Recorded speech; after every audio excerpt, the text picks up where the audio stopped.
Bonjour à tous, il est 8h45, nous sommes en direct sur TV Finance et Boursorama. C'est le live TV Finance jusqu'à 9h30 pour suivre l'actualité économique et financière de ce jeudi 9 mai. Au sommaire de l'émission, des invités. Nous recevrons Jean-Charles Correa, président fondateur de Diffy, une société qui propose aux entreprises de créer et gérer leurs services relations clients pour sourds et malentendants. Nous assisterons ensuite à l'ouverture de la Bourse de Paris aux côtés de Xavier Fenot, associé chez Interactive Trading, puis Bernard Pradeclos, trader pour compte propre et auteur du livre Stratégie de marché, nous présentera les market movers du jour. Et enfin, Laurent Riot, président de Boisvalor, nous parlera d'un process innovant qui permet d'extraire des composants bio pour l'agriculture, la cosmétique et l'alimentation. Mais pour commencer, quelques news de la matinée. On commence par Pékin qui est prêt pour un accord commercial avec Washington. Donald Trump a encore enflammé les marchés hier avec l'un de ses célèbres tweets. Celui-ci concernait l'accord commercial tant attendu entre la Chine et les États-Unis.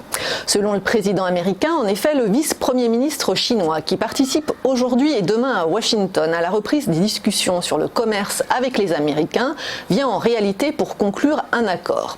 Wall Street et les places européennes sont néanmoins restées prudentes face à ce nouveau tweet, n'osant plus croire à la fin de la guerre commerciale qui oppose les deux premières puissances mondiales économiques depuis un an déjà.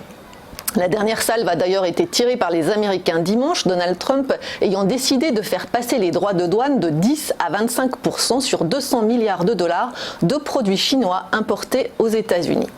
Retour en Europe maintenant avec Siemens qui met le cap sur le numérique. Le conglomérat allemand abandonne en effet l'industrie lourde de son secteur d'origine.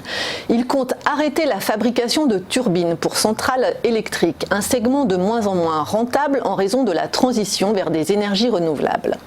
La solution retenue pour cette division qui emploie 45 000 personnes est sa mise en bourse en 2020. Selon les médias allemands, cette cotation pourrait être le prélude à un rapprochement avec un concurrent, General Electric ou Mitsubishi par exemple.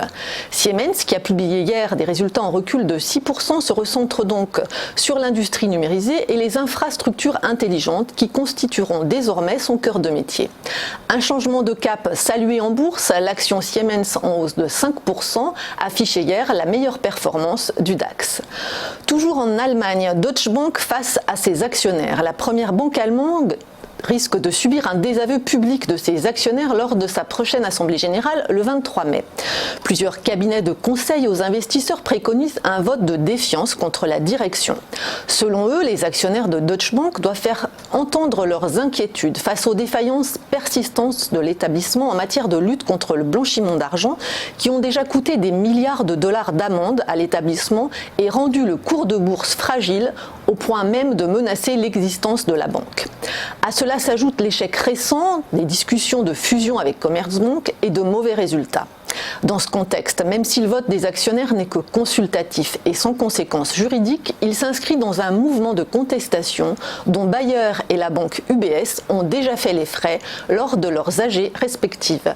Retour maintenant à la Bourse de Paris. En préouverture, le CAC 40 est attendu en baisse. Hier, l'indice parisien a gagné 0,4% à 5417 points. À Wall Street, la prudence était de mise dans l'attente d'un accord commercial avec Pékin. Le Dow Jones a terminé inchangé à 25 967 points et le Nasdaq plombé par Intel a cédé 0,2% à 7 943 points. Ce matin à Tokyo, le Nikkei a terminé en repli de 0,9%.